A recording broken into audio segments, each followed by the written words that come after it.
Good evening. So today we will talk about partial derivatives. The first type of derivative, which is specific to functions of several variables. I want to mention from the onset that the more analogies you will make with Calculus 1, the easier it will get to go through this material. We will focus, of course, on specifics which are different than in Calculus 1. After all, it's a different type of function. But there is a lot of analogy from the onset, from the definition of the partial derivative, and also, most importantly, on how you compute it. In fact, when it comes to, as you will see later, to the computation of partial derivatives, this really is Calculus 1 rules. With one extra caveat, I should say, but differentiation rules basically are inherited from Calculus 1. There is nothing special about differentiation rules when it comes to partial derivatives. All is inherited from Calculus 1. The only thing is the variable of differentiation, it's the one that you have to pay attention to, depending on which partial derivative you compute. But let's start with a little bit of a motivation. Because I always want to remind people when taking calculus, and especially calculus 3, all of these concepts are not just for the fun of it. They obviously answer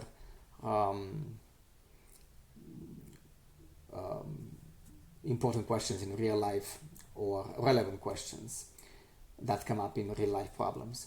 So here's going back to meteorology, right?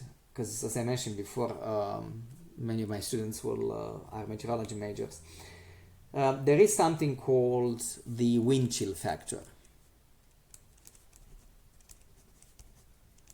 which kind of measures the temperature perception in the body in the cold conditions. In other words, how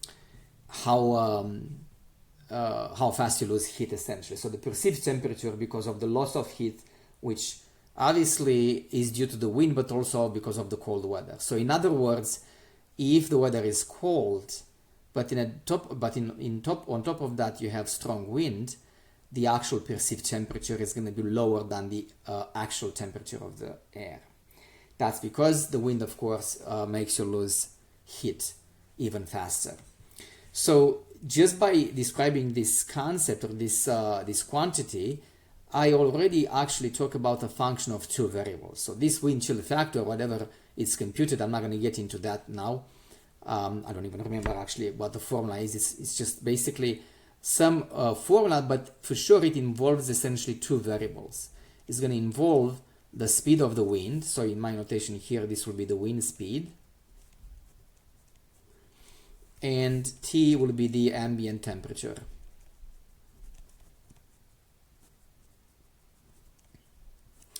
And I can ask lots of questions, but here are two possible questions I can ask. Let's say the wind speed is 20 miles an hour. In which case the wind chill factor is going to be f of 20 and then the temperature T.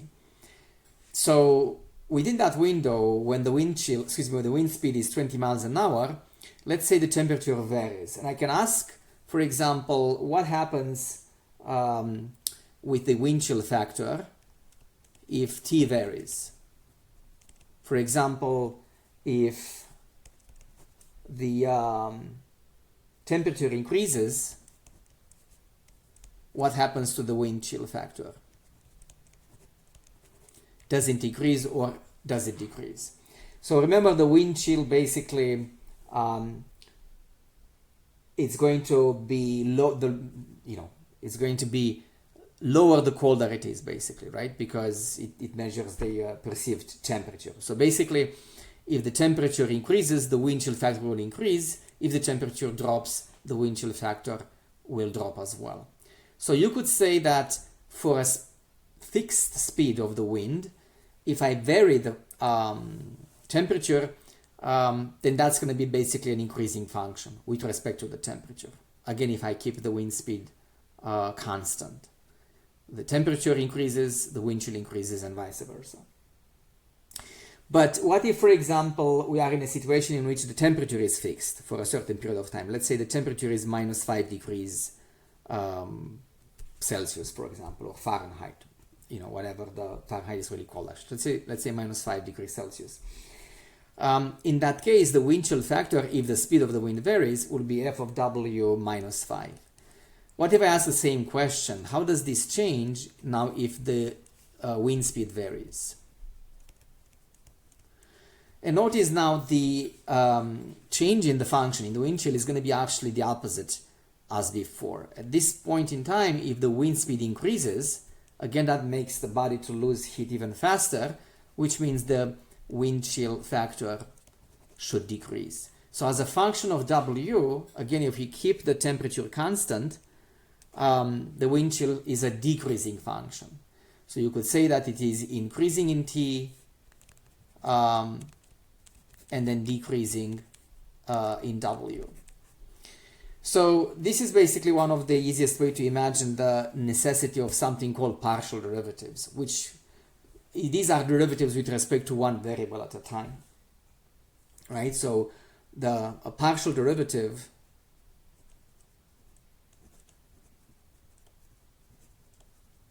for some function of several variables, f of x, y, z, doesn't matter how many, the definition is the same, is a derivative, an old-fashioned derivative from calculus 1 with respect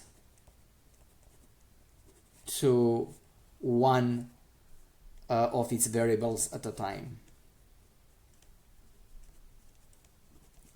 In other words, you keep all variables, all the other variables fixed and vary one at a time, and you ask yourself, how does the overall function change, again, if you vary that specific variable?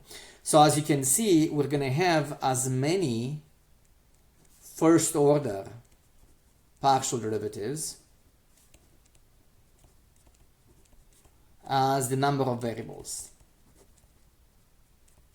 First order, because of course you can have second order derivatives. Okay, those are far more, because you can have lots of combinations, unlike calculus 1 with single variable functions when you have just one of each kind, right? So you have prime, you have double prime, and so on and so forth. So I hope everybody is convinced that this is the necessary concept to establish. And again, remember from calculus 1 the definition of a derivative. In fact, let me actually write it down. From calculus 1, if we had a function of a single variable, you look at the point in the domain of that function, and you define the derivative of f at that point A as a limit of a difference quotient. There are different ways to denote that difference quotient, but one way is to write it as a limit as h goes to 0, f of a plus h minus f of a divided by h. Okay, so that's the standard definition of a derivative. So provided this exists, then that limit constitutes the derivative of f of x at the point x equals a.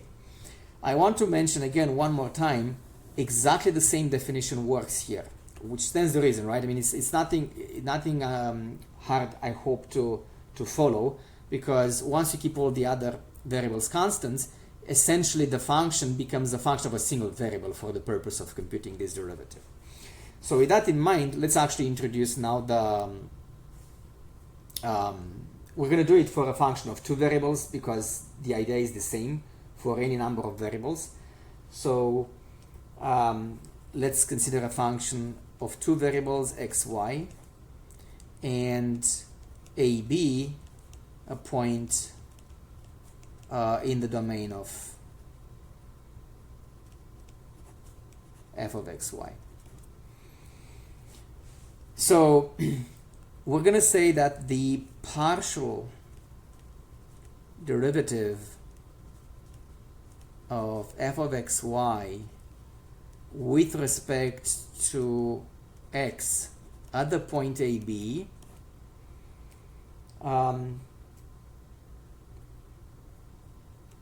is denoted, first of all, the notation, right? So it's denoted either by f sub x at ab, or using the partial differentiation symbol, partial f partial x at AB. This one distinguishes between the single variable function derivative, right? So remember, in calculus 1, f prime of x was also denoted by df dx, right? With the differential operator. This is the partial operator, partial f partial x at AB. So this will be the limit of the difference quotient as b is fixed, and then the function varies, x varies around a, right? So that means limit as h goes to 0 for f of a plus h comma b minus f of ab divided by h, right? So b is constant, derivative with respect to x means x varies around the point a, so you basically produce the difference quotient around that point. And by the same token, of course, the partial derivative with respect to y at the same point is going to be the difference quotient in a similar manner, but now a, the first argument, is kept fixed. B plus h minus f of ab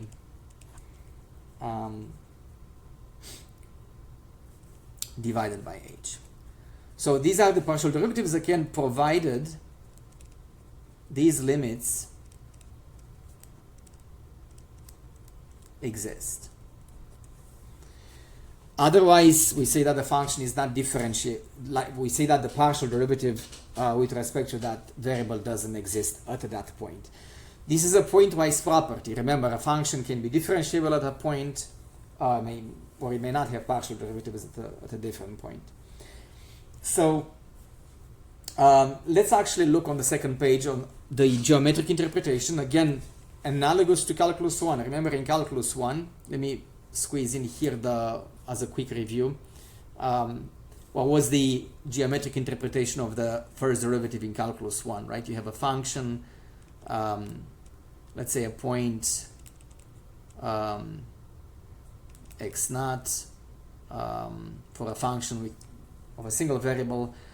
F prime of x naught, if you remember, was the slope of the tangent to the graph of the function at that point. And as you will see on the next page, same idea works here as well. So stay tuned for the next second.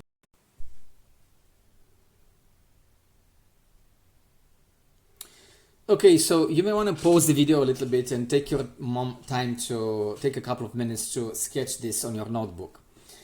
So what we try to represent here is basically a generic graph of a function of two variables.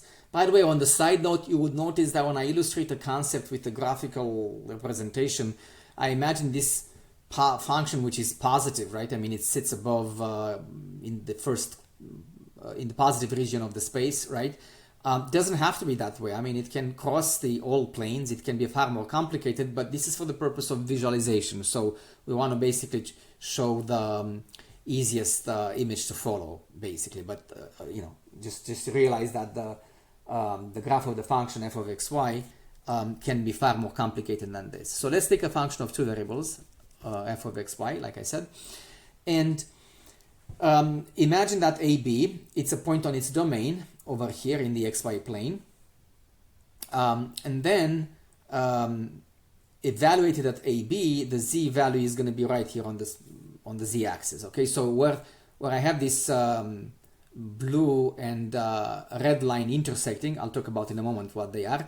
That's going to be the actual point f of AB, right? The level, I mean the point on the surface, right? So corresponding to AB. Now, remember, partial derivatives happen when each variable is kept constant, one for partial x and for partial y. So if I try to illustrate the geometric interpretation for, let's start with partial x, right? So let's look at the interpretation for the partial derivative with respect to x at the point AB, or using the other notation fx at AB. Okay, look at the graph here. If b is kept constant, okay, imagine that you vary the x values while b is constant. So if you look at the domain here, right? I'm putting these dotted lines here to follow. Imagine that you vary x around this point while b is constant. And so notice that while b is constant and x varies, you're going to produce a curve on the surface that represents the graph of the function. So the surface here, in using the blue color, is what you get if you actually keep b constant and you evaluate the function for various values of x around the point A. So the blue curve is basically a single variable function which is obtained by keeping y constant, y equals b, and varying x. Again, you can view this as a single variable function. And the blue curve is the graph of this single variable function. Okay, I hope it's clear, right? Its domain is going to be over the x-axis. B is constant. As x varies, it describes on that surface a curve, which I marked it in the blue color. What do we know from Calculus 1 about the interpretation of the derivative for such a curve? It's going to be the slope of the tangent at the point AB, right? That is to say, at the point for which x is equal to a, for the graph of the function z equals f of xb. Okay, so the blue graph is f of xb, z equals f of xb. And so therefore the derivative is going to be the slope of that tangent line. So let me see if I can have some room here. We're going to do the tangent line using the same color.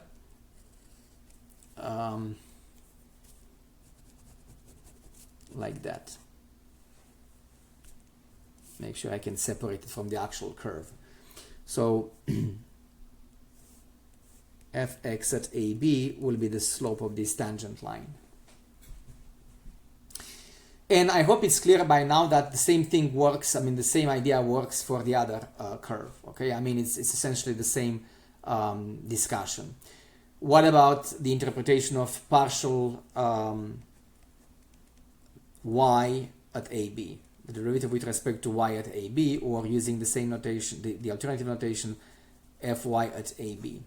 Well, this time I keep a constant, right? So a is constant, excuse me,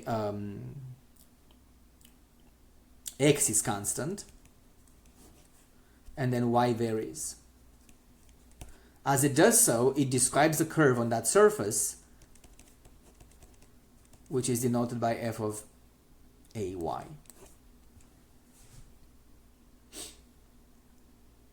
And therefore, this partial derivatives becomes the slope of the tangent to the graph of z equals f of ay. So again, you can view this as a single variable function, but this times in y. So as y varies, x is constant, it describes a curve.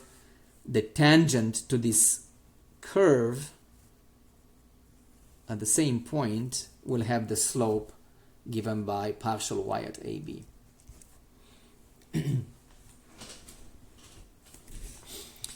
And going back here with another remark, we're going to get to that in the next section, not in today's section. If you look at those tangents, the two tangents, blue and green, will form what we call the tangent plane to the surface z equals f of xy at the point AB. It's analogous to the linear approximation you will see later when we move on with the material. Just like we use the tangent line in Calculus 1 to approximate, to give a linear approximation for a function of a single variable, the equation of this tangent plane formed by these tangent lines coming from partial derivatives will give us a linear approximation of the surface. So you can come up with the equation of that tangent plane using the formulas for the planes we'll learn earlier. But we'll get to that in the next section. So this is the immediate interpretation of the derivative, of the partial derivatives. Let's get to the computational aspects. And let me see, one thing I want to mention here before, okay, we're going to do these examples on the next page, but I want to say something so that I don't waste this nice space here, related to the notations of partial derivatives. Just like you have first order derivatives, right? So let's use the index notation, fx, fy, right? So these are the partial derivatives with respect to x and y. Again, we're talking about a function of two variables, same idea for three or more variables. Each of them, right, each of these can be viewed as another function of two variables, right? Like, and if you compute the derivative at the generic point, not necessarily a specific point, if you view the partials as functions themselves, they themselves depend on x and y. And potentially they can also, in turn, be differentiable with respect to x and y. So notice that if you move to higher orders, now you can have far more combinations possible, right? You can have partial x of the partial x, partial y of partial x, fyx, fyy. So these will be second order partial derivatives. And I'm not going to write it down because you realize that the tree expands rather quickly. Each of them potentially can be differentiated with respect to x and y again, and that gives you far more third order partial derivatives. This is with the index notation, which I use most often because it's easier to, there's less to write. The partial operator, there are alternative notations for that as well, and I'll explain on the second page why it's kind of in reverse. But for example, just like partial f partial x is the same as fx, when you do the second order derivative, let's say you do partial y with fxy, right? So partial y of partial x. The notation in terms of the partial operator is going to be partial f y x in this order, like that. So the d to f dy dx basically. The 2 on the top is really a symbolic power. It just denotes the order of the derivative, the order of the partial derivatives, meaning that it's a second order. And the order of differentiations is from right to left. Okay, so when you use the index notation, the order of differentiation is from left to right, partial x first and then partial y. Using the partial operator, the order of differentiation is from right to left, partial x first again and partial y. Now the reason is very logical actually, in case you're confused already. This is because often we have to compute partial derivatives without actually naming the function. So I'll show you on the next page, but let's say for instance you have some expression x third y minus y, and then you want to differentiate first with respect to x. You don't want to name the function maybe, so you just basically place the differential operator in front of it, just like you do d dx of an expression. And let's say the answer you want to differentiate with respect to y again. So then whatever you get here, you're going to do partial y of what you get previously. So as you can see with the partial operator, you apply it from the left, right? Like a composition of functions if you want, okay? Whereas the index notation is logically the other way around, okay? So it's from left to right. You do the first one and then the second one and so on as you move on with the index. Index notation, obviously, it's convenient when you have not more than maybe 3 variables. If you have, that's not going to be the case in our class, but if you have functions with lots of variables, then the partial operator is probably more efficient to use because you can write it in a more compact form, potentially at least. But we're not going to get into anything larger than a function of 3 variables anyway. So we'll talk about notations more as we meet them later on. So Let's move on to the next page. All right, so computation of partial derivatives. Again, let's start with the good news. Calculus 1 rules apply. I'm going to assume that you have not done this before, so I'm going to focus on the primary pitfall. There is, until you get used to partial differentiation, there are some common mistakes to begin with, so I'm going to just focus primarily on those and give you a little bit of a trick of the trade to actually quickly realize how this is supposed to be done. The goal is to differentiate, to compute partial derivatives just as fast as in Calculus 1. You should be able to do derivatives very quickly. Calculus 1 derivatives, basic ones. You should do them just as quickly when it comes to partial derivatives. So work very hard so you can get past this this step as quickly as possible. So let's take a polynomial type function, which is so that we don't have to worry about anything besides power rule to begin with. Let's say I want to differentiate to compute partial derivatives of x third y squared plus 8x y third. So calculus 1 rules apply, except that you differentiate with respect to one variable at a time. So let's say I want to compute partial x first as a function of x and y. That means y is a constant, right? You imagine that y is a constant. So if y is a constant, let me actually leave some open room here, okay? And let's just take a step back for a second. Imagine that what you really have is actually specific value instead of y. If y is a constant, let's say it's actually equal to 7. So in that case, my function is really x third times 7 squared plus 8x times 7 to the power 3. Now, if I ask you what is the derivative of this with respect to x, right? So if I differentiate with respect to x,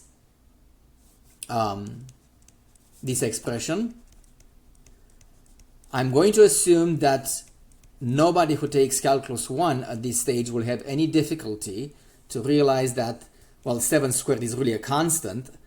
By the way, let's refrain from writing 49. Let's keep it like that without simplification. It's a constant, pulls up, power rule 3x squared, and then plus 8 times 7 third times 1, right? So 8 times 7 third is a constant, and then x prime is equal to 1.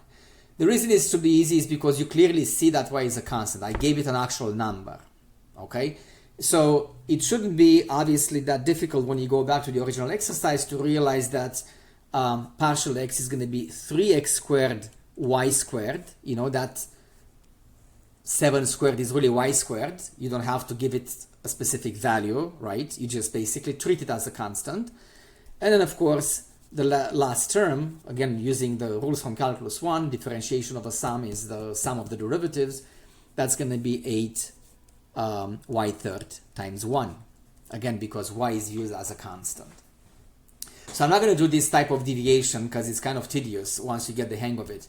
But if it's not clear, and if you have some sort of tendency to actually differentiate with both variables at a time, you know, a common mistake that happens here is usually something like this. You do 3x squared times 2y plus 8 times 3y squared.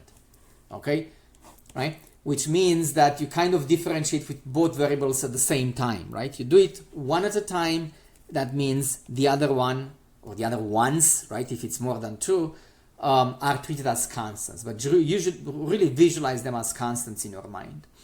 And it may, if it helps, for the first example or two, really assign a value, a constant value, so you can clearly see how the differentiation rules follows through. Okay, so that is the partial x. Let's write it down in a more compact form. So 3x squared y squared plus 8y third. And let's do partial y. Now, of course, if you do the same trick as before, let me write it one more time and then I'm not going to do it again. You're going to assign a constant to x because now x is a constant. So you really view that, let's say x is 5, right? You really view that function as something like this. And it should be pretty obvious what the derivative is in terms of y. But very quickly, please make sure that you don't need to do this type of substitution just for the purpose of not making a mistake when you take partial derivatives. So going back to this, partial y will be, see, the way you differentiate it will be x third, which is a constant, times 2y plus 8x times 3y squared. Later on, change the order of the terms in one step, because typically, obviously, you want to put the constant in front of it. So 2x third y plus combination here, that's 24xy squared, just to speed up the process. So these are the first order partial derivatives. Let's continue with some mixed derivatives. Not mixed, second order derivatives. The mixed ones are the ones in terms of both x and y. So let's do the first order, second order with respect to x.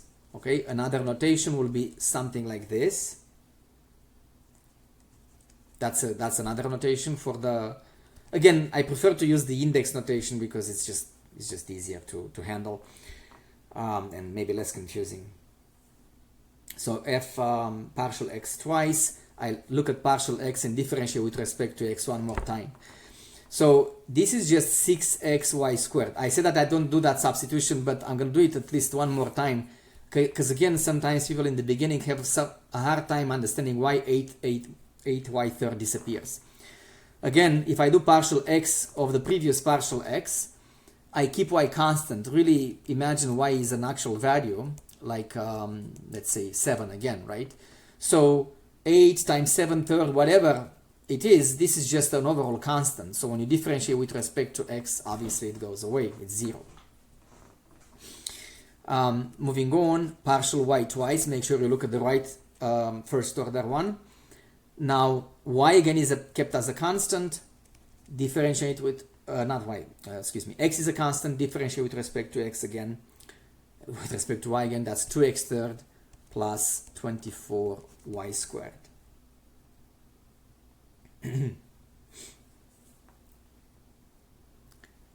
Plus 48, because I multiplied 2 by 24.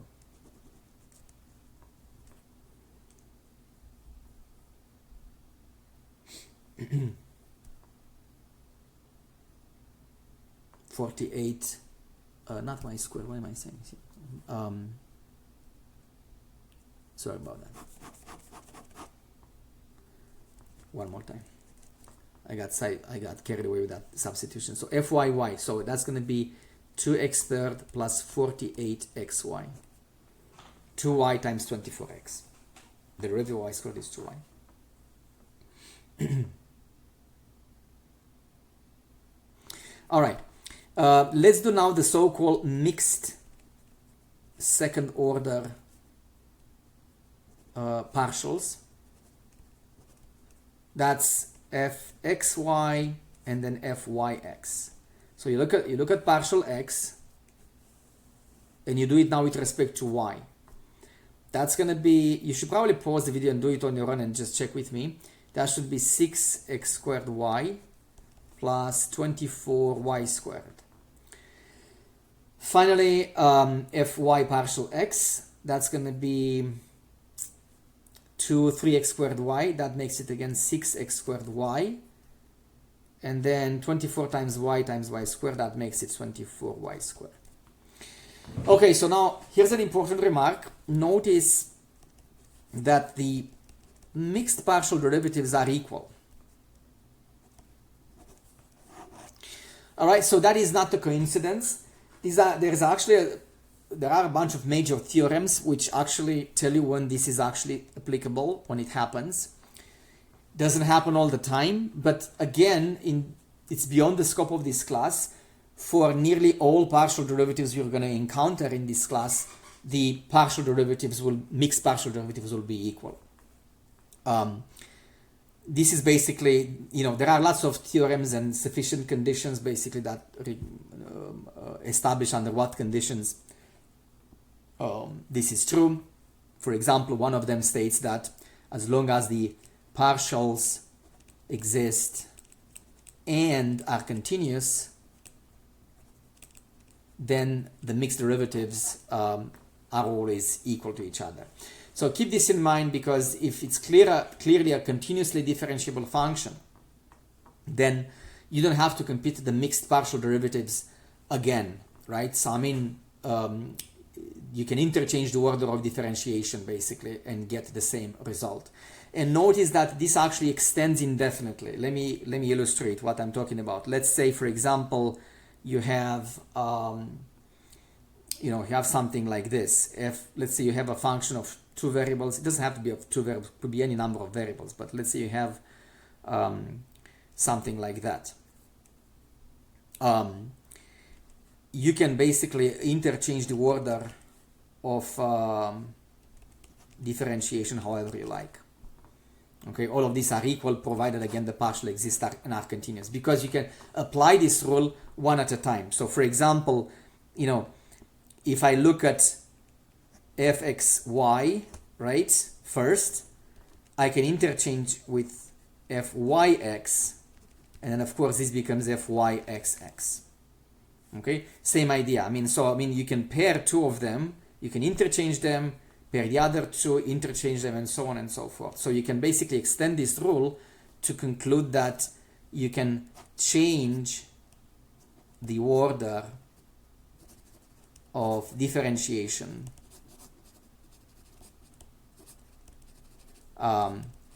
in a mixed partial derivatives.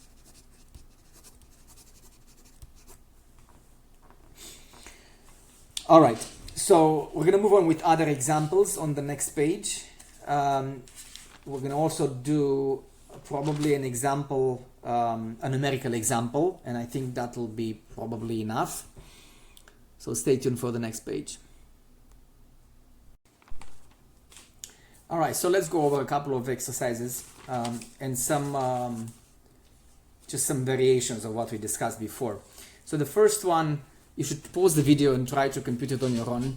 Just notice that when I say that anything from calculus 1 applies as well here, I really mean that. So that means including the stuff like the quotient rule, chain rule, and so on. Chain rule, I'm talking about chain rule from calculus 1 because there is another version of a chain rule that specific to functions of several variables for the composition of functions of several variables. But remember, when you do a partial derivative, you're really doing a derivative of a function of a single variable. It's as simple as that. Okay, so if by the end of this lesson you realize that all you do here is taking derivatives of functions of a single variable in the process of finding these partials, I think you got the main point of the lesson. Each partial is a derivative of a single variable function, because for the purpose of that partial derivative, every variable is kept constant except one. So assuming that you did that, pause and try to do at least the first one. Let's check your answer right now. So notice here when I do partial x, again, this is another area when you have to go slow in the beginning to make sure you don't make a mistake. The first one requires the quotient rule, or if you don't like the quotient rule, some people change it into a product rule. Okay, you don't get off the hook, right? It's either product rule or the quotient rule. So if you want, you can write it as a power in that fraction. Let's use the product rule, for example. Actually, I'm going to use the quotient rule. Sorry, I don't like that. I know that some of my students do this, and that's fine if you prefer it. But I'm going to just do it as a fraction. So I'm going to use the quotient rule. So partial x. Why do you need the quotient rule? Because x appears both on the top and on the bottom. So we're going to differentiate the numerator first. Obviously, it's 1 times the denominator minus x times the derivative of the denominator. Now, that's going to be a chain rule from calculus 1, right? So we're going to differentiate the power times partial x of x plus y, which is going to be 1 plus 0. I'm going to emphasize here that how you do the partials, right? Partial x of x plus y is x prime, which is 1 plus 0, because y is a constant. Divided, of course, to x plus y to the power 4, because you square that square again. Let's see if we can simplify this a little bit. On the top, we have x plus y squared. I mean, we can pull out actually x plus y from both sides, and you're left with x plus y minus 2x. We can cancel x plus y, and you're left with y minus x divided by x plus y third. Make sure you have the full screen here so you can see it. I want to have all of these examples in front of me, so that's why I left some room here. Partial y, on the other hand, doesn't require any quotient rule. Well, I mean, I guess you can still use the quotient rule, but the point is that numerator is a constant.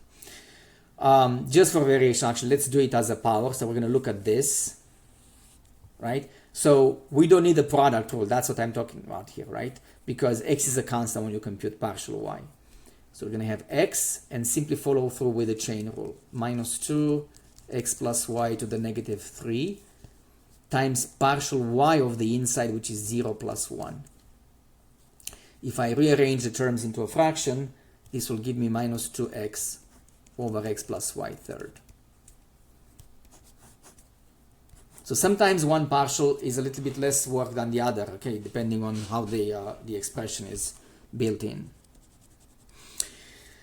So my next example here might bring some memory from calculus 1. Let me actually state the kind of the equivalent or the analogous problem from calculus 1. Toward the end of calculus 1, you might remember questions like this. Again, people sometimes have troubles getting this through, although it's one of the easiest types of problems, but it requires you to understand how the integral works, obviously. You know, you are given an integral as a function because one of the bounds is given by a variable. So let's say I have the integral from, let's say, 0 to x of some, let's say, for tangent of t to the power 5. Let's make it crazy like that, okay? And then the confusing part is that people may think that I have to compute the integral, plug in x and 0, and then take the derivative. But this is given usually as a application of the fundamental theorem of calculus, right? So imagine, for example, that I managed to compute this integral, okay? So how do I do that? Let's say I managed to compute the antiderivative, whatever it may be. Probably it's a complicated one, right? So let's say I find the antiderivative of tangent of t to the power 5. You know, let's call that big G of t. By the fundamental theorem of calculus, I know that this integral then is going to be big G of x minus big G of 0, right? So that means my big f of x is that antiderivative evaluated at x and 0. But now when I differentiate the antiderivative, g of 0 is a constant, so then I go back to g prime of x. But what do I get if I differentiate the antiderivative? If I differentiate g of t, I get, of course, the original. So then what could be g prime of x? Well, there's nothing but tangent of t to the power 5, but of course evaluated at x. That doesn't matter, right? How you call the variable. Usually students sometimes say, oh, so I need to basically, see, this is what I have, I really like to actually make a digression on this, because this is something that you try to avoid, you should try to avoid. So please don't remain only with the message that, you know, if I see something like this, if I have to differentiate this integral, all I got to do is to plug in x for t, and the answer is the inside of that integral to the power 5. Technically, that's correct, but the real moral of the story is that you should know why that's the case. That is the important part. Why you end up actually with the function to integrate evaluated at that bound. It's basically coming from the fundamental theorem of calculus. So going back to the problem at hand here, this is essentially a two-variable extension of that problem, right? So you have now both bounds in terms of two variables. Let's again imagine that we found this antiderivative, call it big G of t. So that means when I integrate and plug in the bounds, what does partial x of big F means now? Well, y is a constant, so whatever g of y is going to be 0, right? So it's going to be g prime of x minus 0. But g prime goes all the way back to the original, right? So g prime of t is cosine of e to the t. So g prime of x is cosine of e to the x. What is partial y? Well, g of x is going to be a constant now. X is a constant, so that's going to be 0 minus g prime of y, which goes back into cosine of e to the y. Right? So same idea from calculus 1, but with one variable at a time. For the sake of it, let's just do some partial derivatives of a function of 3 variables. Again, notice carefully how the calculus 1 rule apply. Partial x is more tedious because you require the product rule. Y squared is a constant, you can take it out from the beginning, but the remaining requires the product rule. So y squared differentiate x 1 e to the minus xz plus y squared times x. Now I'm going to differentiate the exponential e to the minus xz. Partial x of the exponent is minus z. We could simplify it a little bit. We can pull out y squared e to the minus xz, and I'm left with 1 minus xz.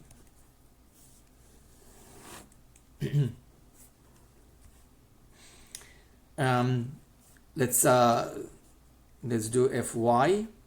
Fy is much easier, much easier. Again, look carefully. Why? Because x e to the minus xz is just a constant. Doesn't depend on y. All is left to differentiate is y squared, which is 2y. I can change the order a little bit for aesthetic purposes, and that's the partial y. As an exercise, convince yourself that partial z, pause the video, do it, and check that you get minus x squared y squared e to the minus xz.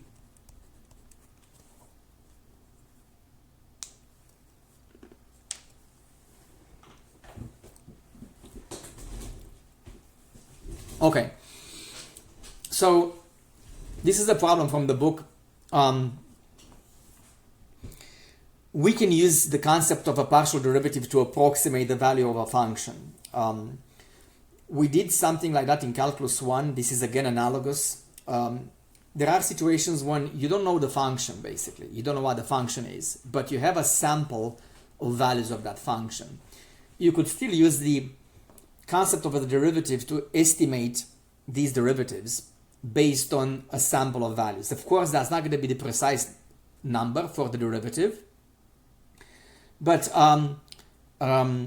that's better than nothing, right? I mean, you essentially use the definition. That's why you should never forget the definition of a derivative. Remember, partial derivatives are limits of difference quotients. So when you have just a sample of values, you could use difference quotients to estimate derivatives. Okay, so a problem that lends itself to this is the following. So what is this table means? Well, the table means data for wave heights in an open sea, which basically depend on the speed of the wind and the length of time that the wind has been blowing at that speed. So you basically have a function that depends on two variables, v and t, wind speed and the time. And again, this denotes the wave heights. And let's say you have a data table with various values. Like for example, you have the time values 5, 10, 15, 20, 30, and then the speed values 10, 15, 20, 30, and so on, right? So in fact, let's actually maybe use a little bit of a different color here, so we can emphasize the data points in the domain.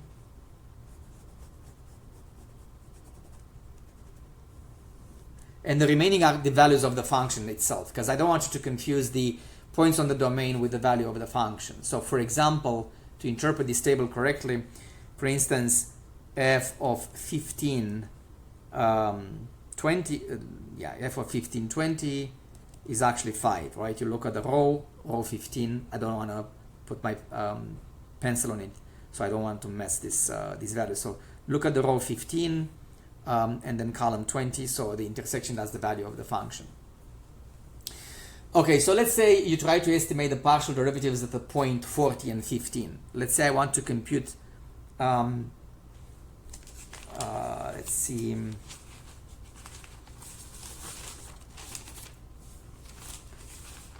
let's say I want to compute partial v of f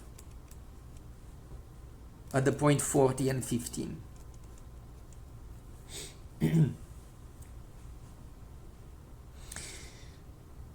All right, so when you look at partial v, right, that means you keep, you vary the speed, but you keep the time constant, right? So then you look at the point 40 and 15. On the table, that point, let's actually mark it with a red color here, 40 and 15.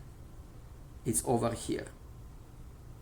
Okay? The only way to compute the derivatives, the partial derivatives, is to use difference quotients and with the nearby data points. So for example, I have data points on both sides of the domain, right? So if the time is kept constant, right? So partial v means that the time is kept at 15 constant and v varies.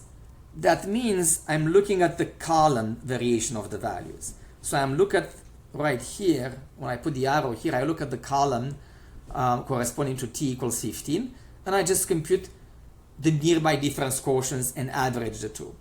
So for example, the difference between the value of the functions, if I go with the upper value here, 25 and 15, so one possible difference quotient is 25 minus 16. Again, on the top are the values of the function itself. And on the bottom, the difference in the domain, as v varies from 40 to 30. Make sure you keep the order of the difference, basically. Right, so 25 minus 16 over 40 minus 30. So that's the difference quotient as t is constant and v varies between 30 and 40. So on the top, I get, let's see, 25 minus 16, that's 9 over 10, that's 0.9. Another possible difference quotient at this nearby point is if I vary the speed between 40 and 50. The corresponding values of the function are 25 and 36. So I can say 36 minus 25 over 50 minus 40. That's 11 over 10. That's 1.1. Then we can average the two. So 0.9 plus 1.1 over 2. And that's going to be the best estimate for the derivative, which is going to be actually exactly 1, right? So the best approximation of partial v at the point 40 and 15 is going to be 1 based on the available data, the nearby difference quotients that I can make. Now notice if the point is just on the boundary here, you may have only one difference quotient to use, and that's you basically have to make do with the data you have around that point.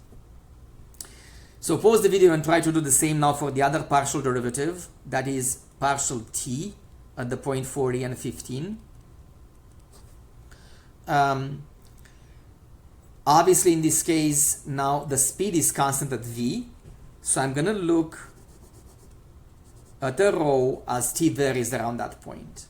So what are the difference quotients around that point as t varies? Well, I have 25 minus 21 to the left of 25, right? And over the corresponding variation in time, which is 15 minus 10. Let me see if I can squeeze. I don't want to start a new page for this.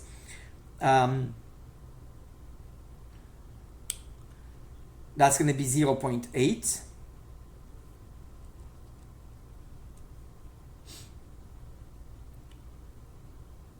Let's see, is that right? 4/5. Yes, 0.8. And then the other difference quotient, if I vary to the right, 28 minus 25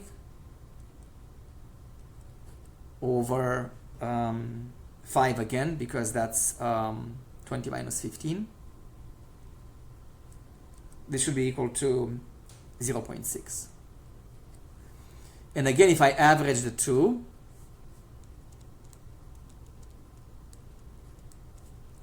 that is going to be 0.7. And that's the best approximation of the other partial derivative. All right, so that concludes the introductory lesson on partial derivatives. We're going to continue next time with one application of it, one of the many applications of it, which is the equation of the tangent plane. But until then, have a good day.